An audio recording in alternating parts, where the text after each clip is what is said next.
At the Rio Earth Summit in 1992, world leaders pledged to halt the destruction of the global environment. Over the past 2 decades, these commitments have been restated. But UNEP's GEO-5 report finds that the pace of destruction has only increased, with internationally agreed goals still unrealized. The GEO-5 report provides a sobering balance sheet of the last years, and it provides a number of clear indicators that on most of the internationally environmentally agreed goals that already exist, we have either not been able to make a great deal of progress, very often have failed to meet those goals, or in many instances are also still confronted by the fact that we are not able to measure and track progress.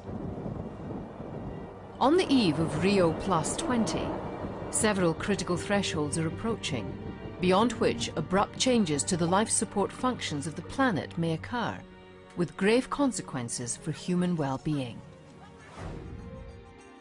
But there are glimmers of hope. Much has been learned over the past 2 decades about which strategies work best to protect Earth's ecosystems.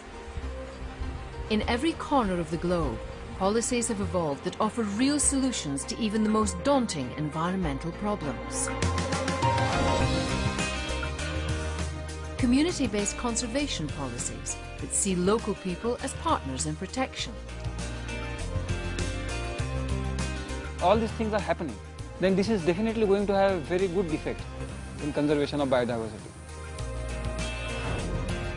Biological corridors that improve the effectiveness of protected areas, even across national boundaries. New farming methods that meet growing demand for food without putting more wilderness under the plough. They've mobilized hundreds of people on a regular basis, giving them jobs, giving them all kinds of education. It is truly a movement, and that is spreading. Innovative schemes that restore degraded land to health, such as bombing desertified areas with seeds.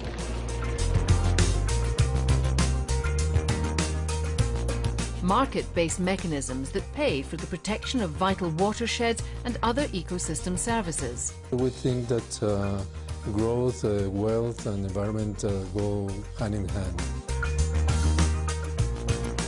I think these paying for services projects offer a lot to countries. It's also a way to get the private sector to understand the value of protecting the environment. And projects to restore vital freshwater resources like the Wadi Hanifa in Saudi Arabia. Marine protected areas that benefit coastal ecosystems as well as local economies. Further out to sea, a handful of far-sighted schemes show that with strict enforcement, sustainable fishing is possible.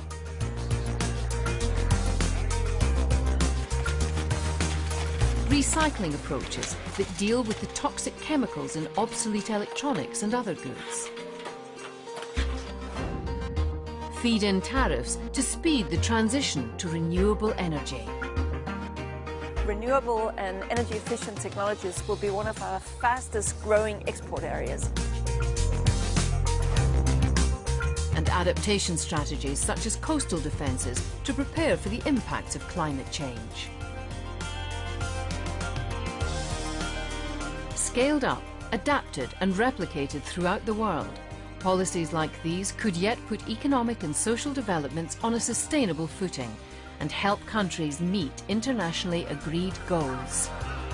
The planet requires us to act. GEO-5 is one way in which we can sharpen our focus on where we should act first, how we can act, and where others who have acted have been successful.